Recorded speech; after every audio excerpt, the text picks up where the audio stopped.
மக்களே, செம்பருத்தி இன்றைக்கு என்னெல்லாம் நிற்கிது பார்ப்போமா? நான் வருங்க, நான் ஒரு செம்பருத்தி அழகா அடுக்கு செம்பருத்தி ஒன்று நிற்கா. இது ரெண்டும் நேத்தைக்கு பூத்து வாடினது. இதா ஒன்று, இது முந்தானத்து பூத்து வாடினது, அது விழுந்துடுச்சு தொட்டதுமே. அடுத்து இன்னும் ஒன்று நிற்கிது. ரெண்டா நான் நிற்கிது, 3. அப்படி நாளைக்கு நீ ஒன்று விரியும். இல்லை, இது நாளைக்கு விரியாது, இது மற்ற நாள் தான் விரியும். இது ரெண்டும் சேர்ந்து விரியும்னு நினைக்கிறேன். அடுத்து இன்னும் மொட்டுக்கள் நிற்கிது, 1 2. அடுத்து இன்னும் வருது. அப்படி மொட்டுக்கள் நிறைய நிற்கிது, பார்த்தீங்களா? அடுத்து சோப்பு செம்பருத்தி சோப்பு அடுக்கில் நான் நிற்கிது 1 2 3 4 5. அப்படி மொட்டுக்கள் நிறைய நிற்கிது.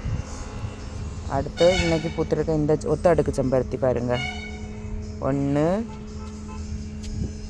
வேறு நான் நிற்கிது 2. வேற எல்லாம் நேரத்தைக்கு பூத்து வாடிச்சு. இப்படி 2 செம்பருத்தியாச்சா, 3 செம்பருத்தியாச்சு. இனி இது 4வது செம்பருத்தி. இது ஒரு ரோஸ் கலர் செம்பருத்தி. இனி கொஞ்சம் நாளையில் பூக்க தொடங்கின அப்புறம் வீடியோ போடுறேன். நிறைய முட்டுக்கள் வந்துடுது. எல்லாமே சின்னதாக ஒரு பாத்திரத்தில் நட்டு வச்சுருக்கோம்.